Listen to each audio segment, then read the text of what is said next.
Welcome to all. आज हम previous lecture continue कर रहे हैं। If we take second equation of Gauss formula,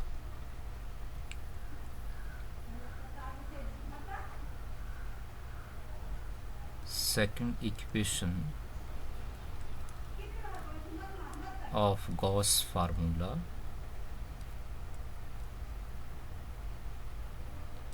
second equation इस सेकंड वेक्टर क्या बताया आपको प्रीवियस लेक्चर में।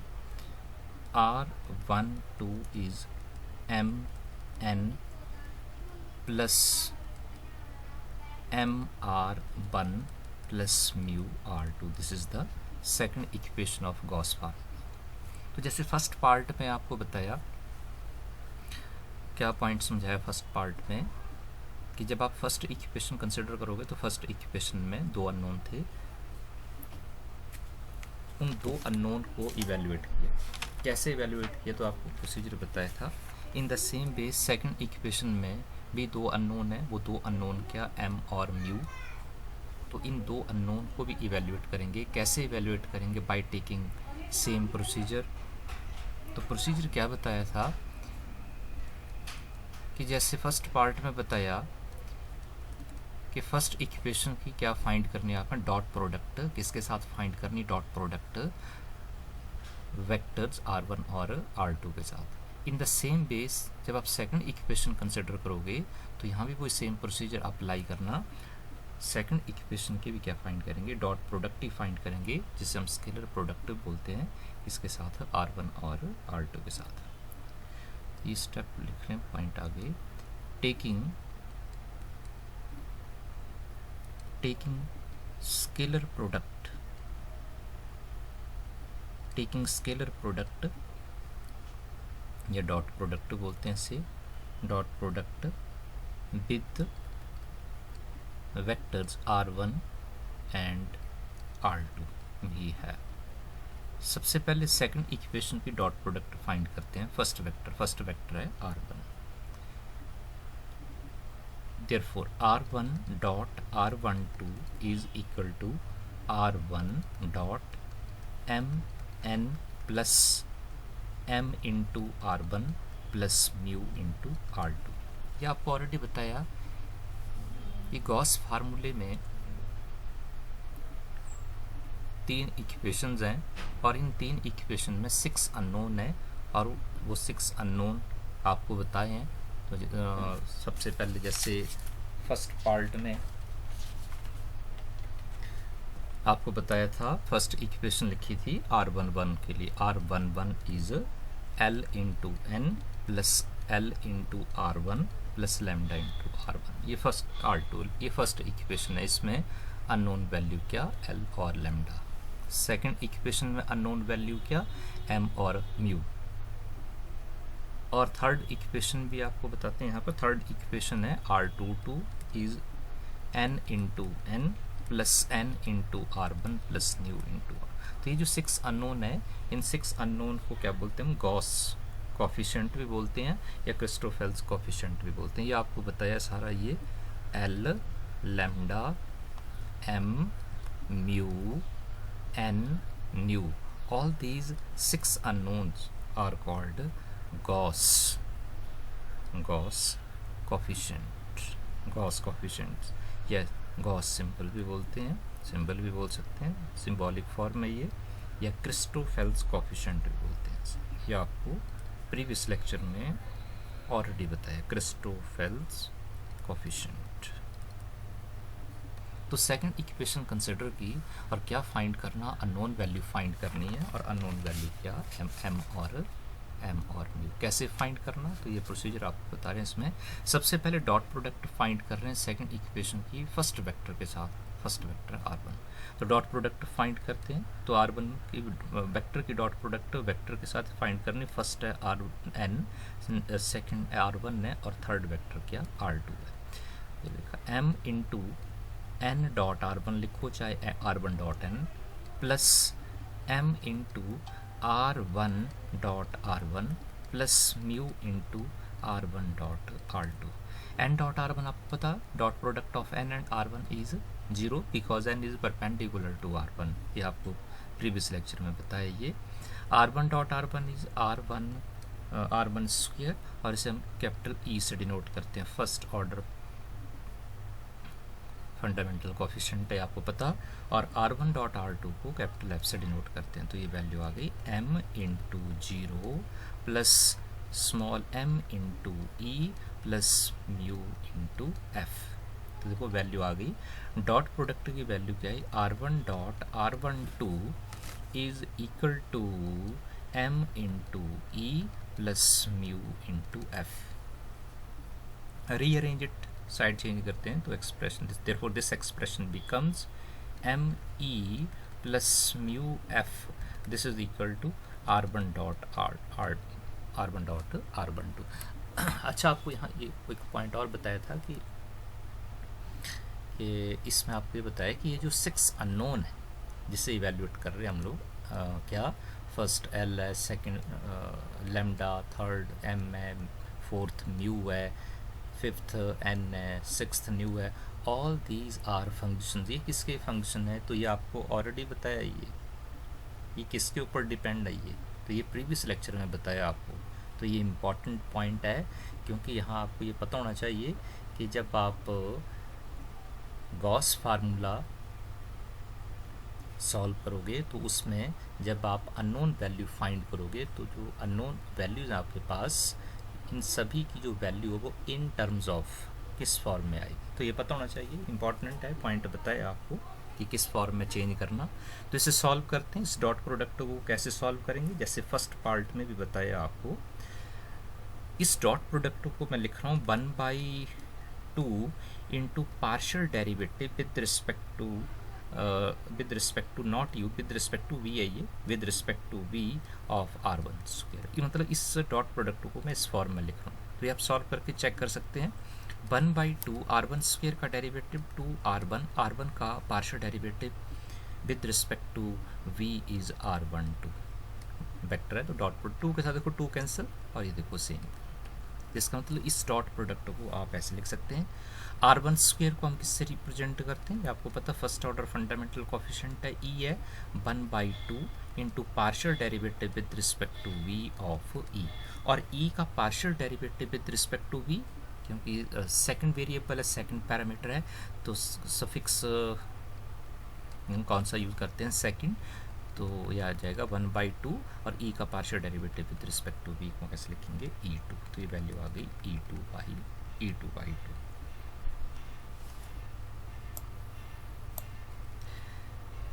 Therefore m e plus mu F की वैल्यू क्या आई, E2/2। इसे इक्वेशन नंबर में 7 लिख रहा हूँ, इक्वेशन नंबर 7। तो सबसे पहले क्या किया, सेकंड इक्वेशन की या सेकंड वेक्टर की डॉट प्रोडक्ट फाइंड की फर्स्ट वेक्टर मतलब R1 के साथ। अब सेकंड वेक्टर के साथ फाइंड कर रहे हैं, तो सेकंड वेक्टर क्या R2 है। Therefore R2 dot R12 this is equal to R2 dot R12। तो वैल्यू पता आपको, सेकंड इक्वेशन है ये गॉस फार्मूले में, M N plus M R1 plus mu into R2। Dot product find करते हैं, तो R2 की डॉट प्रोडक्ट इसके साथ होगी N R1 और R2, m into N dot R2 या R2 dot n plus m into R2 dot R1 या R1 dot R2 because dot product is commutative, plus mu into R2 dot R2, n dot R2 is 0 because n is perpendicular, ये आपको पता। और R2 dot R1 या R1 dot R2 को हम किससे denote करते हैं, ये पॉइंट आपको पता है, इसे हम डिनोट करते हैं कैपिटल F से, और R2 dot R2 is R2 square, और इसे हम कैपिटल G से रिप्रेजेंट करते हैं। तो इसे सॉल्व करके लिख रहे हैं हम, this is equal to m into 0 plus m f plus mu g।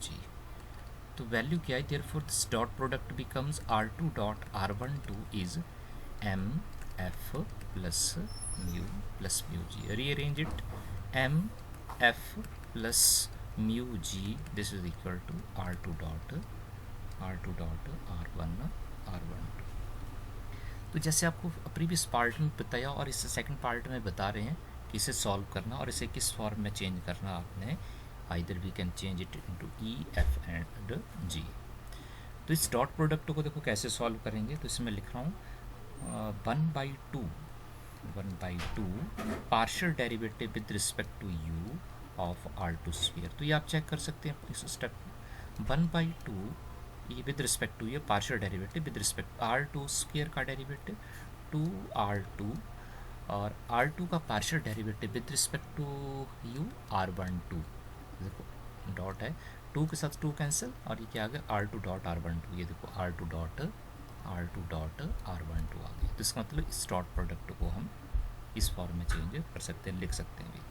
और R2 स्क्वायर को ये आपको पता किससे रिप्रेजेंट करते हैं, कैपिटल G से डिनोट करते हैं। तो ये आ गया 1/2 partial derivative with respect to u of G, और G का partial derivative with respect to u, क्योंकि फर्स्ट वेरिएबल है, फर्स्ट पैरामीटर है, तो इसे हम कैसे डिनोट करेंगे, तो ये आपको पता 1/2 क्योंकि with respect to first parameter है, तो इसे लिखेंगे G का partial derivative with respect to u is G1। Solve करेंगे G1/2, दिस इम्प्लाइज तो वैल्यू आ गई। Therefore this expression becomes mf plus mu g this is equal to G1/2 इस इक्वेशन नंबर 8। तो 7 और 8th इक्वेशन नंबर 7, ये देखो सबसे पहले ये फर्स्ट पार्ट में इक्वेशन नंबर 7 और ये सेकंड पार्ट में इक्वेशन नंबर 8, इन दोनों इक्वेशन को साइमल्टेनियसली सॉल्व करेंगे और क्या फाइंड करेंगे, अननोन वैल्यू। और unknown means Gauss coefficient, Christoffel's coefficient, और वो कौन से कोफिशिएंट है, वो क्रिस्टोफेल या गॉस कोफिशिएंट m और म्यू। तो इक्वेशन नंबर 7 है m e plus mu f this is equal to E2/2, equation number 7। और इक्वेशन नंबर 8 ये लिखिए M F plus mu G this is equal to G1/2, equation number 8। Solving these two equation simultaneously, तो सबसे पहले m find करते हैं। तो 7th equation को g से मल्टीप्लाई और 8th इक्वेशन को f से multi and subtracting these two. तो 7th इक्वेशन को g से multiply m g e plus mu g f this is equal to g E2/2, और 8th इक्वेशन को f से मल्टीप्लाई करेंगे m into F square plus mu F G this is equal to F G1/2। Subtracting these two equation, ये second term cancel और इन दोनों term को आप चेक करेंगे, सॉल्व करेंगे, taking m common G E minus F square this is equal to right hand side G E2/2 minus F G1/2। G E को आप ई जी भी लिख सकते हैं, E G minus F square को H square से denote करते हैं। तो ये वैल्यू होगी m into H square right hand side taking LCM to LCM GE2 minus F G1। यहाँ से आप देखो first means unknown value find कर सकते हैं। थर्ड कोफिशिएंट है ये गॉस कोफिशिएंट या क्रिस्टोफेल्स कोफिशिएंट, देयरफॉर तो यहाँ से आप स्मॉल m फाइंड कर सकते हैं। m की वैल्यू क्या आएगी 1/2h square into GE2 minus F G1। This is the third coefficient, third unknown value. तो सिमिलरली आप m के बाद next coefficient Christoffel's coefficient mu भी फाइंड कर सकते हैं। नाउ इक्वेशन 7 को f से मल्टीप्लाई और इक्वेशन 8 को e से multiply and subtracting these two. Equation 7 को f से मल्टीप्लाई करेंगे m e F plus mu F square is F E two by two. और एट्थ इक्वेशन को किससे मल्टीप्लाई करना, ई से, M E F plus mu G E is, E से multiply कर रहे हैं एट्थ इक्वेशन को, तो राइट हैंड साइड मल्टीप्लाई करेंगे, आएगा E G one by two. Subtracting these two equation, first term cancel, second term solve करेंगे तो म्यू कॉमन आएगा, F square minus G E, this is equal to right hand side F E two by two minus E G one by to.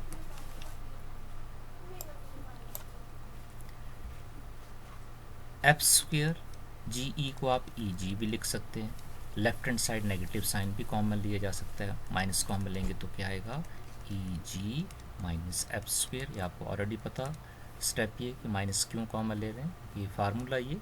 Right hand side solve करेंगे expression को by taking LCM, F E two minus E G one.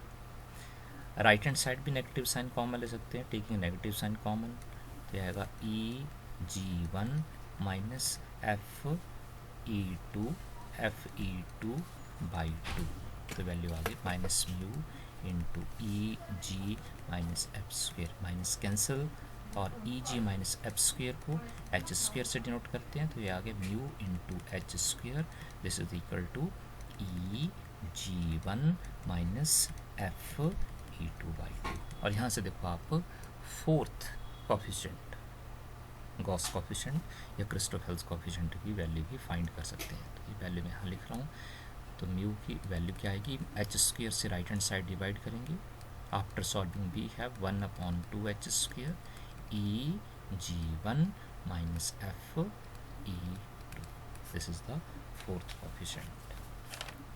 तो simple article है, important article है। और similarly आप third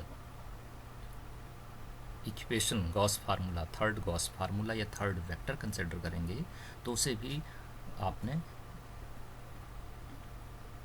same, उसके लिए भी सेम प्रोसीजर अप्लाई करना है। सेम प्रोसीजर क्या है, ये सबसे पहले थर्ड इक्वेशन की भी डॉट प्रोडक्ट फाइंड करनी फर्स्ट वेक्टर के साथ, फिर उसके बाद second vector, first vector r1 है और सेकंड वेक्टर r2 है, और सेम प्रोसीजर अप्लाई करेंगे। और थर्ड पार्ट में और लास्ट पार्ट में आपको अननोन वैल्यू क्या बताई है, n और u। Thank you.